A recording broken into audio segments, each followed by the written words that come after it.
Is the Bible a historical document or something else entirely? This question has been debated for centuries, not just by believers and skeptics, but by historians, archaeologists, and scholars from all walks of life. Today, we're not asking what the Bible means spiritually or theologically. We're asking a different question, a very specific one. How does the field of history actually study it? Let's dive in. So, to start, what even is a historical document? In academic history, the definition is pretty broad. A historical document is any text created in the past that gives us information about the people, events, or beliefs of its time. This includes all sorts of things: royal inscriptions carved in stone, legal codes written on clay tablets, personal letters on papyrus, and yes, religious texts. The key point here is that, for a historian, the sacredness of a document isn't the primary concern. The real questions are: how was it written? When was it written? Who wrote it, and what was their purpose in writing it? Think of it like a detective investigating a cold case. Every piece of evidence is examined not for what it claims to be on the surface, but for what it can reveal under scrutiny. Historians don't automatically accept or reject a document based on its genre. Instead, they put on their analytical hats and treat every ancient text as a window, however small or clouded, into a world that no longer exists. A poem, a law, or a prophecy can all tell us something valuable about the society that produced it. The goal isn't to judge its truth in a modern sense, but to understand its meaning and function in its original context. So, how do scholars actually approach the Bible with this mindset? Well, they use the exact same toolkit they would for any other ancient text, like Homer's Iliad or the Egyptian Book of the Dead. This isn't about giving the Bible special treatment, but about applying a consistent, rigorous method. One of the main tools is textual criticism. This involves comparing different ancient manuscripts of the same text to figure out what the original might have looked like and how it changed over time through copying. Then there's linguistic analysis. Scholars study the original Hebrew, Aramaic, and Greek to understand nuances of language, literary styles, and how vocabulary evolved. This can help date different parts of the text. Archaeology is another huge piece of the puzzle, which we'll get to in more detail in a moment. And finally, there's comparison with other ancient sources. Historians look at texts from neighboring cultures like Mesopotamia, Egypt, or Persia to see where the biblical accounts align with or differ from what other people were writing at the same time. Crucially, the Bible isn't treated as a single, unified book.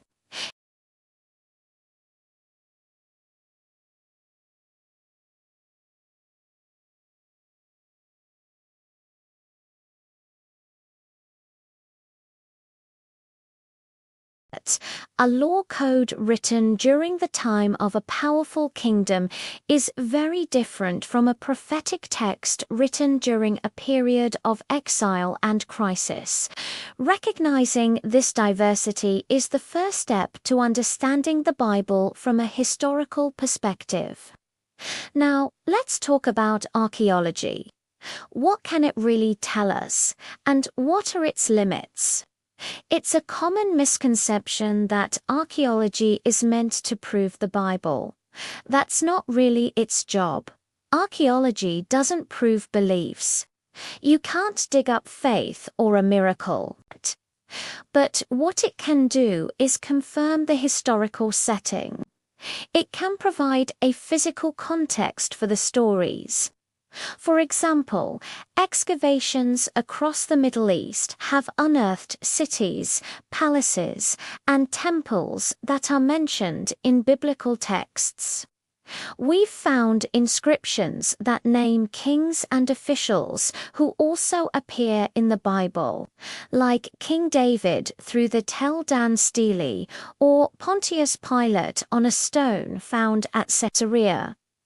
These discoveries show that the biblical writers were operating within a real historical world. Archaeology can also shed light on the daily life, diet, and customs of the people, which helps us understand the stories in a much richer way. At the same time, archaeology has its limits. Many biblical narratives, especially the earliest ones, cannot be independently verified through archaeological findings. For instance, the grand-scale stories in Genesis or the specific details of the Exodus, as described in the Bible, have unfound direct archaeological corroboration. This isn't unusual or unique to the Bible. It's actually the norm for most of ancient history. We often lack physical evidence for specific events described in many ancient texts. So, the absence of evidence isn't necessarily evidence of absence. It just means we have to be careful about what we can and claim to know for certain from the ground alone. This brings us to a really important distinction, the difference between history and theology. These two fields ask fundamentally different questions. Theology asks, what does this text mean for my faith and my relationship with God? What is its spiritual truth? It's a question of meaning and belief. History, on the other hand, asks, what does this text tell me about the people who wrote it and the time they lived in? What does it reveal about the past? It's a question of evidence and interpretation. These are different questions, and they often lead to very different answers. A historian might analyze a story about a miracle to understand what the belief in that miracle tells us about the culture at the time.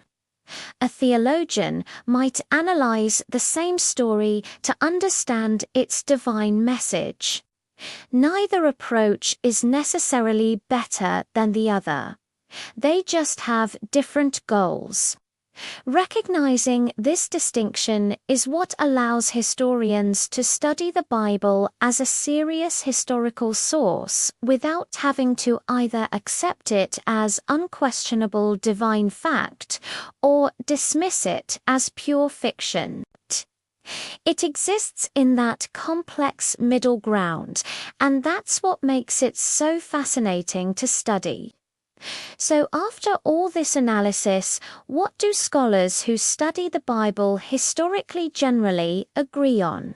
While debates are constant and vigorous, the nature of history, there are a few key points of consensus that have emerged. First, most scholars agree that the Bible reflects real historical contexts. The laws, poems, and stories weren't written in a vacuum. They are deeply rooted in the politics, culture, and social realities of the ancient Near East. Second, it's widely accepted that the Bible preserves ancient traditions and memories. Even if a story isn't a literal, journalistic account of an event, it can still preserve how a community remembered its past and what that past meant to them. Third, there's a strong consensus that the texts were edited and transmitted over long periods. The books we have today are the product of a long process of writing, compiling, and editing by many hands. This is why you can sometimes see different styles or even conflicting viewpoints within the same book. And finally, nearly all scholars agree that the Bible must be analyzed critically, just like any other ancient source. It has to be questioned, compared, and contextualized. Beyond these broad points, the debates rage on, and honestly, that's where the study of history gets really exciting. The ongoing arguments over dating, authorship, and interpretation are what keep the field alive and dynamic. So, let's circle back to our original question. Is the Bible a historical document? From a purely scholarly perspective, the answer isn't a simple yes or no. The answer is complex. It's a collection of ancient texts that contain history, legend, law, poetry, and theology, all woven together, and that very complexity is precisely why it has captivated the attention of historians for centuries and continues to be one of the most intensely studied documents in human history. Understanding the Bible as a historical document opens up a whole new way of reading it.